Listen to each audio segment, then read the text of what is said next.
Hey, Duff here. Welcome back to part 2 of my Prius battery repair adventure.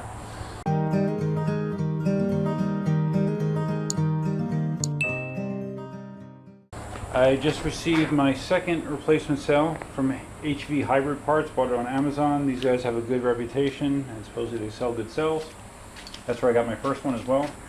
This one is to replace this cell that I snapped the post off of because I was using my old Milwaukee power tool to reattach the bus bars like a moron, and I snapped off that post in the process, so that's unfortunate. But now we have another battery, so we can continue. I need to see what the voltage is on this to see if I need to adjust it up or down a little bit. Alright, voltage on this pack, or this battery, 0.2. So I need to see what the batteries in the pack here are sitting at. 7.8. They're high 7s, or right around 8. They're very close. Close enough that I think I'm going to be okay just putting this in as is. So I need to slide this cell out, hopefully without disturbing the others very much. And let's get this damn job started.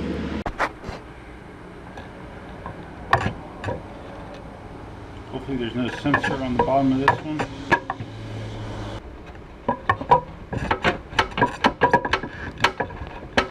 Oh, it helps if you disconnect the tube, huh? The vent tube. It'll probably come out a lot easier that way. Yeah, it does. Imagine that. There we go. Cell out. Can't tell you how pissed I was at myself for doing that. Alright, replacement cell in, making sure that you are alternating polarity on adjacent cells. Yeah.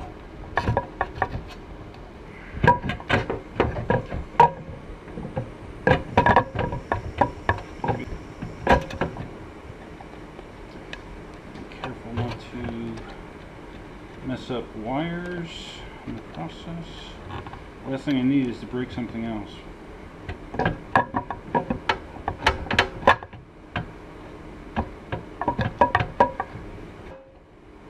It's in. It's in. Now I just need to adjust these frickin' cells over again because of the absence of bolts in the bottom. Okay, I've gotten these pretty well aligned. Now I need to put the end cap back on.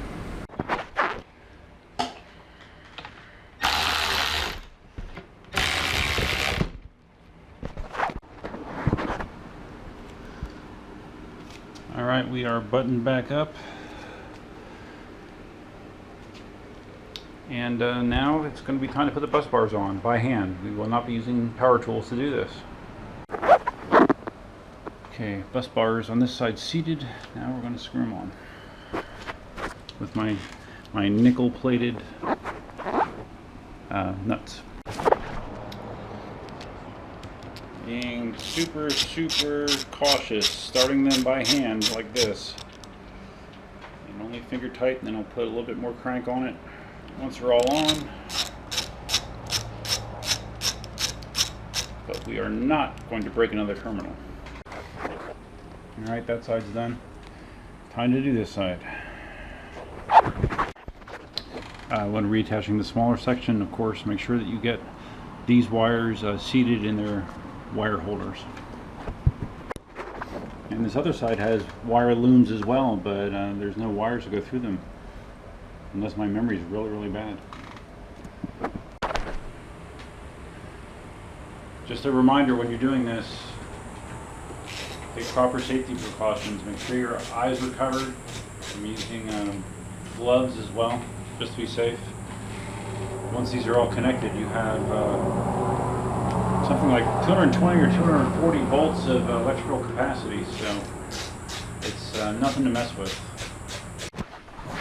Okay, all the bus bars on that side are back on. I want to take some battery readings here. Just curious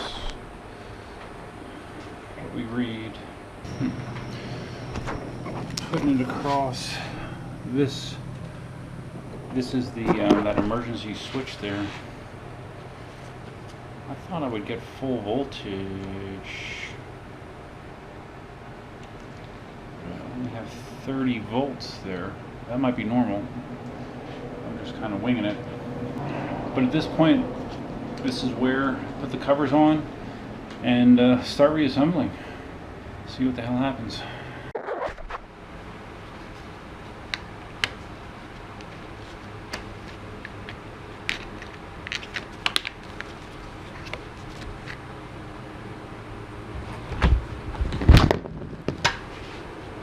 Alright, all covered up. And now I put the case back on. See how my memory is. It's not ideal that there's been, let's see, how long has it been? Almost 10 days since I took it apart. I prefer to take it apart and put back together in one session, if possible. Alright, the case is back on. Time to lug it back into the Prius.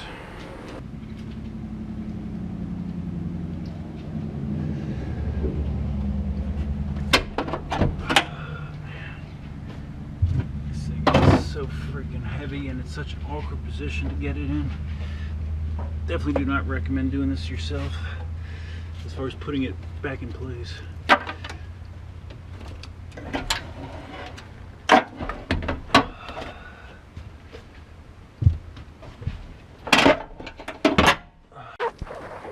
Alright, so what I'm hoping to do is to get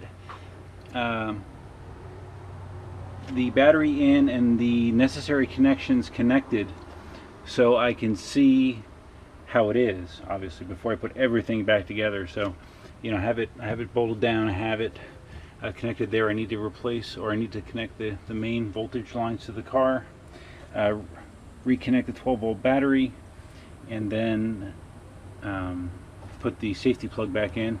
And at that point, I believe I'm ready to see if this was a success or a failure. Knowledge, I have everything reconnected the way it was. We're going to put the safety back in.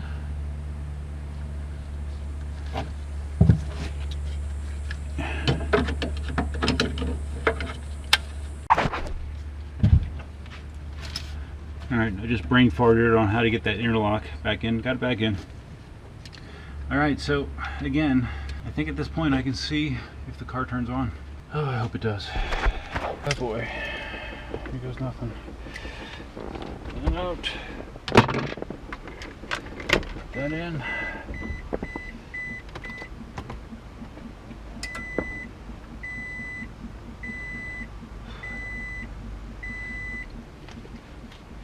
There's some clicking going on behind me. The motor doesn't start. Battery shows it actually has decent voltage. Let's see, what am I forgetting? What am I forgetting? I'm forgetting something. Alright, there we go. Ready? Motor on.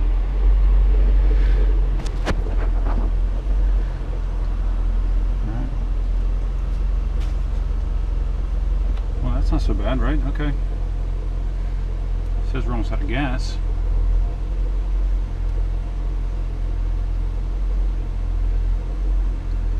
But it's running. Let's let it run. Right, it looks like this thing's almost out of gas, so here's our test drive. We're gonna go get some gas.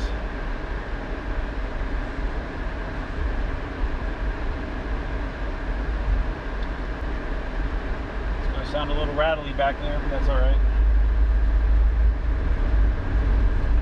I mean, I'm not seeing any errors, and my energy display looks normal, which is good.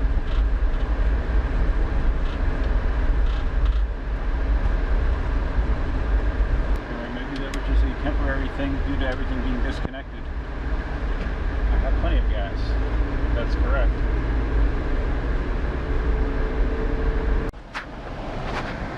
AC is still working. That's a good thing because it's in the mid-90s. The battery's rebounded. I'm gonna go park in the school parking lot, hook up Torque Pro, and see what it's saying. Alright, Torque Pro's up. Let's see what we got here. Readings. Everything's within 2/10. That's okay. You might remember block 3 was the one that was originally bad. It's good. Let's see, block 2, which is these top 6 here. Again, lowest I see out of any of them is 15.6. So I think that should rebound over time. Alright, I'm going to drive some more. Alright, I've been cruising as I've been monitoring Torque Pro. The numbers have been good. They've been close, consistent across all the packs, so that's what you're looking for. So far so good. I'm back after like at least a 15-mile test drive. So far so good. I'm gonna start putting it back together all the way. Alright, so now it's just a matter of putting stuff back together. Testing the limits of my memory. We are making some progress, man. Seats in, most of the trim's in. Yeah.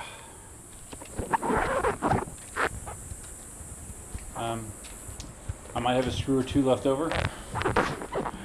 But yeah, it's looking good. Of course, I don't want to get too excited.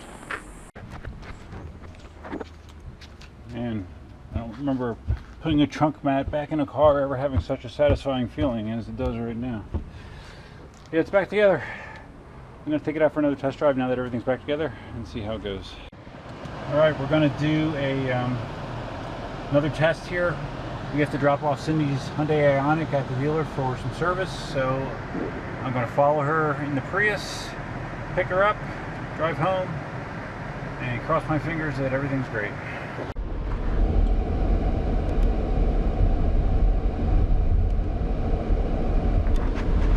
Alright, almost to the car dealership. It's been going great. I've been monitoring the battery levels on Torque Pro, all very close together, and yeah, knock on plastic. So far so good, man. So Cindy and I just got back from dropping off a car. It was probably like a 30-mile ride, round trip. I monitored the battery voltage the whole time in Torque Pro, and they were all within 1 or 2 tenths of each other. So I'm hoping it's good. You know, time will tell. Time will tell, and I'll be sure to let you know if any problems arise. But as of now, we'll probably be giving the car back to Katie tomorrow. Let her drive it, and hopefully everything's great. So in total, I fixed this for, even with getting the new bus bars, which were $40 or $50, it was basically less than $100. But let's go high. Say the bus bars were 50, the battery pack was 35 on Amazon. I had to get a second one because I messed up the first one, but that was my fault. I bought the ODB2 Bluetooth adapter. That was $20 maybe, and I bought the Torque Pro app. You know, you can get the Torque Lite. I got Torque Pro, and that was $5. So you know, it's right around $100 that I spent to get this working. So it's just a matter of how long it works. If I can spend $100 every year and keep this thing running, that's a good deal for me. So we'll see. So if you found this video interesting, please give it a big thumbs up. If this is your first time visiting the channel, please consider subscribing. I'm happy. I'm happy with the outcome. It was one of the biggest projects I've taken on. When this problem first happened a couple years ago, I had no interest in trying to fix it myself, even though I knew that was a possibility. It seemed too overwhelming. Now that I've done it, it's not overwhelming. You just got to go slow and steady. You know, kind of use some common sense. So, anyways, happy Tuesday to you. That's all I have for you for now. Feel free to leave your comments, suggestions, ideas, and thoughts below. And my disclaimer with automotive projects: I'm not a mechanic. Don't do as I do. I'm just showing you what I go through to get things working. Doesn't necessarily mean it's the best way to do it, but I do let you know the good and bad of these projects. So, rambled long enough. That's all I have for now. Until next time, that's me now. And tomorrow's project will be cleaning up all this mess.